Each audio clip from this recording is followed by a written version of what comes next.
नमस्कार।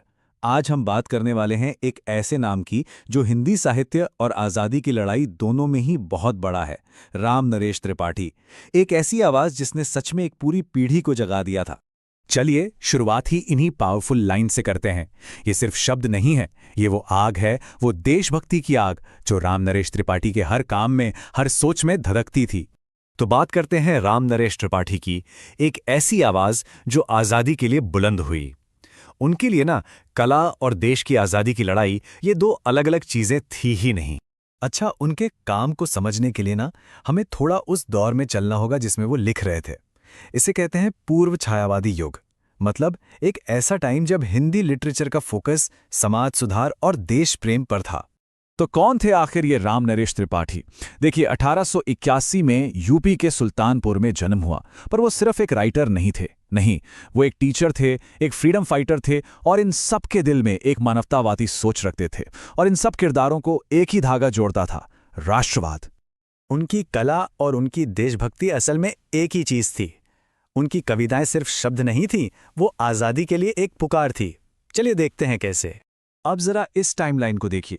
ये साफ साफ दिखाती है कि उनकी कलम और उनका एक्शन साथ साथ चल रहे थे। 1917 में वो मिलन लिख रहे हैं जिसमें आज़ादी का सपना है।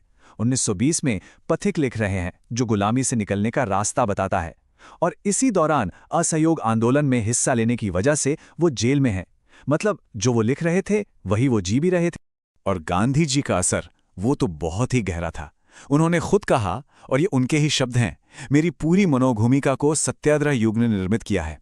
सोचिए, इससे साफ क्या होगा कि उनका लेखन उस जमाने की सच्चाई से कितना ज्यादा जुड़ा हुआ था।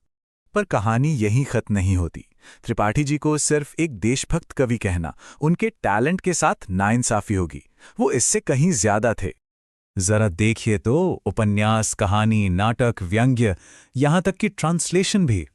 एक तरफ वीरांगना जैसे नॉवल हैं तो दूसरी तरफ दिमागी अय्याशी जैसा सटायर। मतलब उन्होंने कोई भी जॉनर नहीं छोड़ा। ये दिखाता है कि समाज का ऐसा कोई कोना नहीं था जिस पर उनकी नजर ना हो। अब आते हैं उनके काम के एक ऐसे हिस्से पर जो सच में उन्हें बाकियों से बिल्कुल अलग खड़ा कर देता है। एक ऐसा काम जिसने उन्हें सिर्फ लेखक नहीं बल्कि एक कल्चरल आर्काइविस्ट बना दिया। पता है, राम नरेश त्रिपाठी हिंदी के पहले, जी हां, पहले ऐसे कवि थे जिन्होंने देश के लोकगीतों को एक जगह इकट्ठा करने और एडिट करने का मुश्किल काम अपने हाथ में लिया। ये कोई छोटी मोटी बात नहीं थी।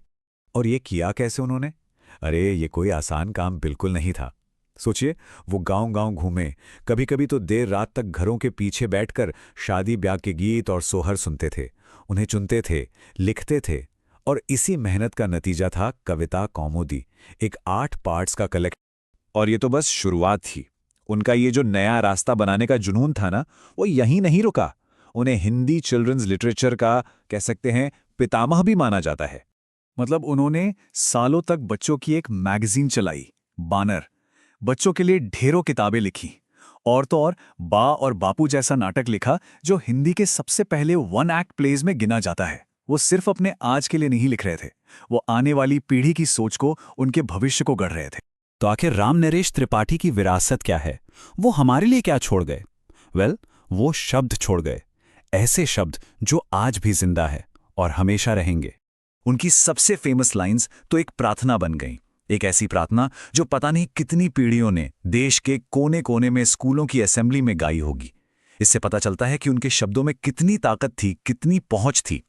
हे प्रभु, आनंद दाता, ज्ञान हमको दीजिए, शीघ्र सारे दुर्गुणों को दूर हमसे कीजिए।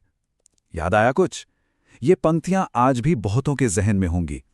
ये सिर्फ एक प्रार्थना नहीं है, ये एक बेहतर इंसान बनने की, एक बेहतर समाज बनाने की गुजारिश है। और ये सब हमें एक बहुत बड़े सवाल पे लाके खड़ा कर देता है कि किसी भी देश की कहानी में एक आर्टिस्ट का, एक लेखक का रोल आखिर होता क्या है। राम नरेश त्रिपाठी की पूरी जिंदगी इस सवाल का एक जीता जागता पावरफुल जवाब है। और ये एक ऐसा सवाल है जो शायद